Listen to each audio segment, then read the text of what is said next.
non, pépette dans la pépite. Noémie Vira, aujourd'hui, on va parler aliments pour chiens. Mais si je veux, je peux les manger, moi. Ça, je suis pas sûre. Il va falloir demander à notre invité. Si, c'est ça. Et voilà.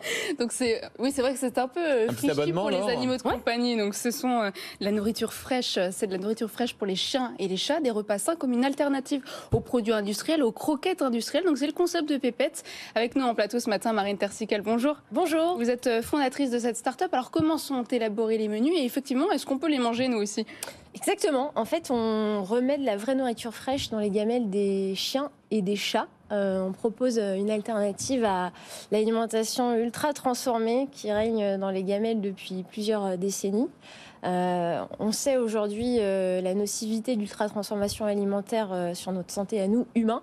Et c'est exactement la même chose pour les chiens et les chats, mais à une toute autre échelle, puisque là, on est vraiment à la quintessence de l'ultra-transformation quand on parle d'une croquette. Et donc derrière, c'est beaucoup de problèmes de santé des chiens, des chats, avec en premier lieu 30% d'obésité aujourd'hui chez les chiens et chats en France. Des maladies cardiovasculaires, du diabète, des cancers qui apparaissent de plus en plus tôt dans la vie des animaux. Alors c'est quoi, carpaccio de souris? Qu'est-ce que c'est?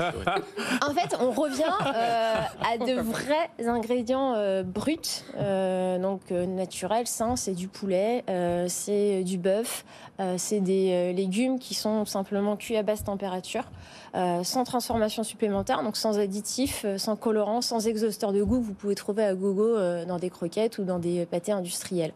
Voilà, donc on revient à un repas frais qui est personnalisé en fonction du profil de l'animal. Donc on a un algorithme sur notre site qui prend en compte tout un panel de caractéristiques de votre animal, notamment est-ce qu'il est en surpoids.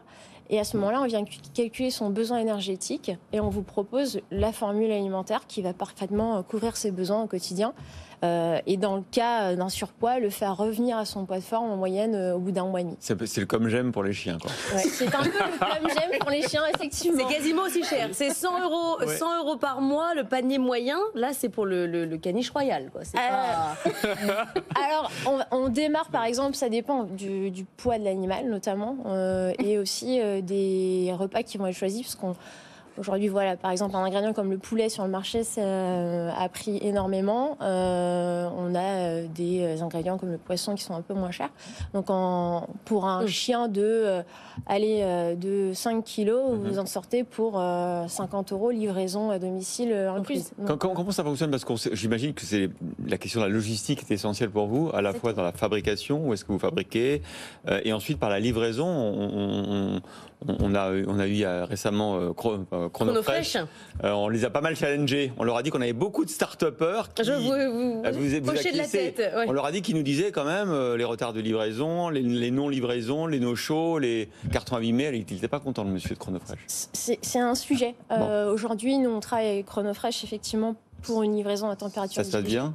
On a des problématiques, je pense, comme tous les start-upers qui ont pu vous évoquer leurs différents retours d'expérience.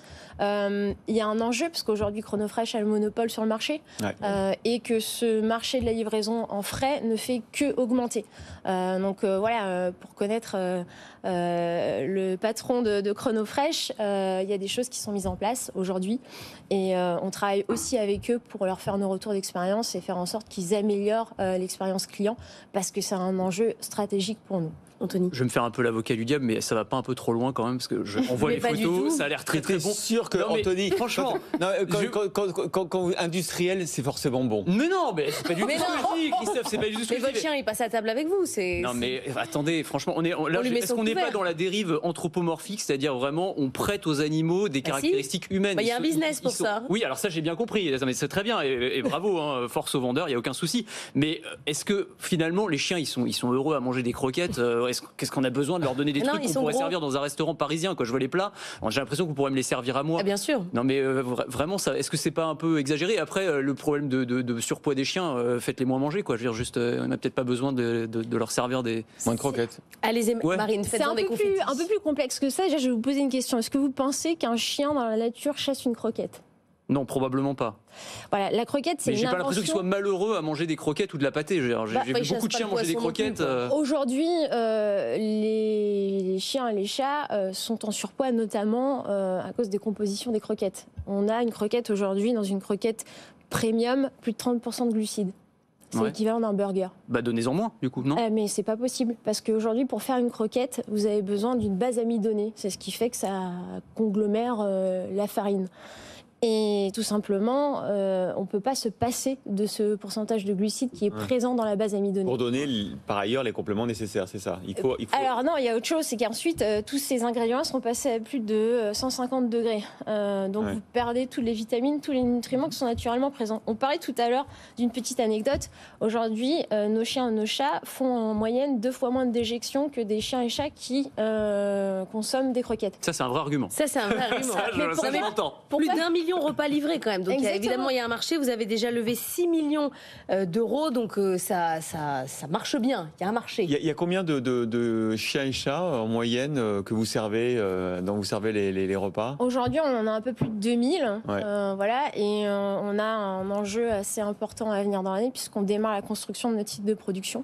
Jusqu'à présent, vous étiez en sous-traitance? Jusqu'à présent, on est passé par plusieurs phases. Je suis passée moi-même par le labo et ensuite on est rentré effectivement dans une phase de sous-traitance. Et aujourd'hui, on a un vrai enjeu à maîtriser notre chaîne de valeur. Donc, ça va être où votre... Ça va être à Contres, à côté de Blois. Et on a la chance aussi d'avoir un écosystème. Aujourd'hui, on parle de réindustrialisation du territoire. Voilà, nous, on a une communauté de communes du Val-de-Cher, Controis, qui nous aide aujourd'hui à nous installer. Donc, on a un site de prod de 1500 mètres carrés qui démarre en construction le mois prochain, avec 7 emplois directs qui vont créer en première année et 45 en année 3. Et vous pourrez servir son premier plat à Anthony. J'espère. Mais ça a l'air très bon. Moi, c'est quoi l'année prochaine? Mais oui. Sortie d'usine l'année prochaine? Sortie d'usine, démarche de la production en février 2024. Bon, on suivra ça. Merci beaucoup, Marine Terziquel, fondatrice et présidente de Pépette.